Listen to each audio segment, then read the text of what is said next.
bagi teman-teman yang memang masih ragu-ragu untuk terjun di dunia literasi digital atau apapun lah yang mungkin dianggap tabu, dianggap lingkungannya masih dianggap oleh lingkungan Anda tabu, tapi menurut Anda sudah benar dan Anda yakin bahwa itu adalah hal yang patut Anda perjuangkan, nekat saja. Nekat saja. Mungkin kalau masalah ngaji online kan sekarang udah banyak ngaji online itu. Yang terjadi sekarang itu kalau ngaji online kan pakai HP gitu. Terus maknanya udah santai-santai tidur-tiduran. Padahal kita kan kalau ngaji offline di depannya guru kita nggak berani kayak gitu. Iya. Terus etika yang baik dan benar waktu ngaji online itu sebenarnya kayak gimana sih? Harusnya kalau bicara tentang etika, mau kita di hadapan guru langsung atau di jarak jauh, sebenarnya nggak ada bedanya. Karena etika dan moral itu urusannya sama hati, bukan cuma urusan fisik kita. Fisik itu cuma ekspresinya, kan gitu. Jadi tasawurnya. Nah, cuma bagaimana kita mengekspresikan etika kita, moral kita seperti apa kan gitu. Prinsip fisiknya. Jadi seharusnya kalau ketika ngaji online antara di hadapan langsung atau enggak ada bedanya. Harusnya seperti itu.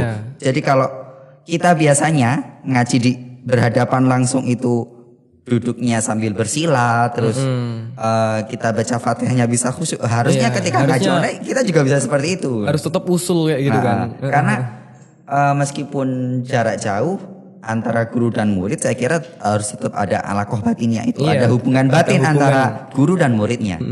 Nah, sekarang gini Gus, waktu ngaji online ya kan, itu kadang kan waktu udah lihat HP maknanya sambil tiduran, kayak nggak punya akhlak ke gurunya kan. Coba bayangin aja kalau di depannya ada gurunya, nggak mungkin kayak gitu kan. Nah, sekarang problemnya seperti itu kalau ngaji online. Akhirnya akhlaknya atau tata keramanya itu hilang. Itu mengatur etikanya itu seharusnya kayak gimana buat kita santri yang ngaji online itu? Itu salah satu problem yang muncul ketika kita mulai merambah ke dunia digital. Berarti artinya memang ada beberapa orang yang belum siap dengan hal seperti itu Artinya seperti itu. Jadi ini menurut pandangan saya pribadi harusnya antara kita ngaji online ataupun ngaji berhadapan langsung, harusnya tetap menjaga etika. Jadi nggak ada bedanya gitu loh antara kita berhadapan langsung ataupun enggak. Karena bicara tentang etika atau moral itu merupakan urusan hati. Nah, urusan hatinya masing-masing. Dan perilaku fisik itu cuma ekspresinya. Jadi kalau memang punya etika yang baik, mau di hadapan gurunya atau enggak, harusnya tetap sama. Jadi kembali ke pribadinya masing-masing. Harusnya seperti itu. Karena gini, antara guru dan murid itu harusnya punya alaqah batiniyah, punya hubungan batin. Yang kalau menurut saya, setahu saya, alaqah batinnya itu nggak ada urusan dengan ruang dan waktu. Jadi meskipun terpisah jarak, meskipun nggak kelihatan, kalau punya hubungan baik, pasti akan tetap takdim gitu loh. Harusnya gitu. Nah ini yang perlu kita koreksi ketika mengadakan ngaji online. Saya nggak menyalahkan siapa-siapa ya. Jadi mengoreksi kita sendiri ketika kita ngaji online. Wah, harusnya saya tuh meskipun ini cuma online, tapi ini saya ngaji sama guru saya. Sadar gitu loh. Ini saya ngaji sama guru saya, berarti saya tetap harus takdim gitu. Meskipun beliau secara fisik gak bisa ngelihat saya, tapi saya yakin gitu. Saya yakin kalau saya nggak punya takdim, beliau tetap gak akan suka ngelihat saya seperti ini. Nah, akhirnya kita harus memunculkan kesadaran seperti itu. Ya benar. Akhirnya kita nggak dapat barokah. Itu yang paling saya khawatirkan. Iya, berarti kalau kita terlalu hanyut dengan situasi digital, negatifnya ya itu tadi kehilangan barokah gitu. Itu yang saya khawatirkan seperti itu. Ini saya mau cerita sedikit pengalaman masalah kehilangan barokah itu. Pengalaman saya ketika mengikuti muktamar pemikiran santri Nusantara September lalu di Jakarta. Itu saya ngobrol dengan salah satu muktamirin asal Kalimantan. Beliau adalah salah satu pegiat literasi, aktif menulis di website juga.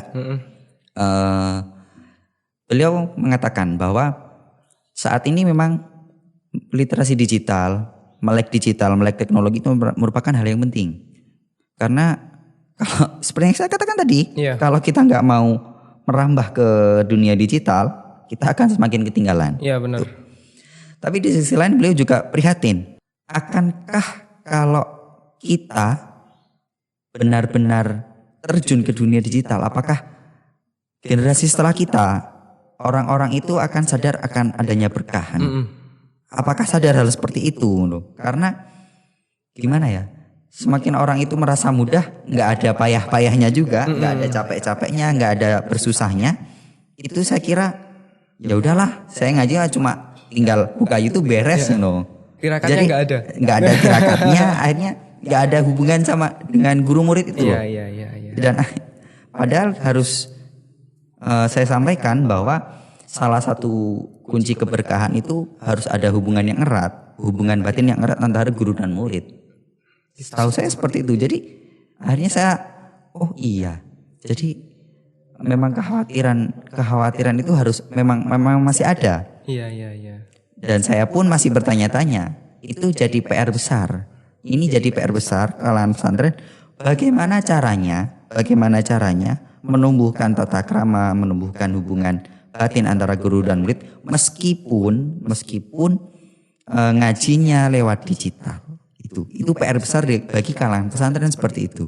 Menanamkan moral tanpa harus bermuajah, tanpa harus bertatap muka langsung itu. Itu PR besar kita. Iya. Strateginya? Kalau strategi yang bisa saya sarankan saya sarankan bagi orang-orang yang memang sudah terjun, itu bisa mungkinlah kita menanamkan atau memberikan konten-konten yang berwawasan moral. Jadi kita nggak harus melulu membicarakan tentang fikih, tentang hukum, tentang hal-hal semacam itu. Sekali-kali kita bicarakan tentang moral, tentang mengajarkan meskipun kita ngajinya online, bagaimanapun yang memberikan konten adalah guru saya. Iya. Harus ditanamkan hal semacam itu. Berarti emang harus dimulai dari diri kita sendiri. Iya, harus dimulai dari yang bikin konten juga. Harus dimulai dari yang bikin konten juga harus memberikan peluang ke arah sana. Jadi mungkinlah sekali-kali gitu bikin konten. Dawuhnya Sayyidina Ali kalau ada yang masih ingat, ana abduman alamani walau harfan. Iya. Ya kan? Aku adalah hamba dari seorang yang mengajariku walaupun hanya satu huruf. Iya. Berarti kan ini mengajarkan bahwa murid itu harus takzim pada gurunya. Walaupun medianya nggak harus langsung. Iya. Karena melihat sekarang mengajarkan sesuatu itu nggak harus bertatap muka langsung kan. Online juga bisa kan? Online juga bisa. Bahkan kalau sekarang harus online. Kan sekarang lockdown.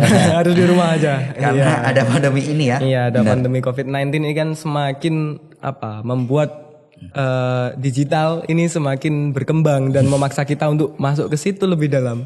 Kan seperti itu. Ya mungkin motivasi buat teman-teman penonton.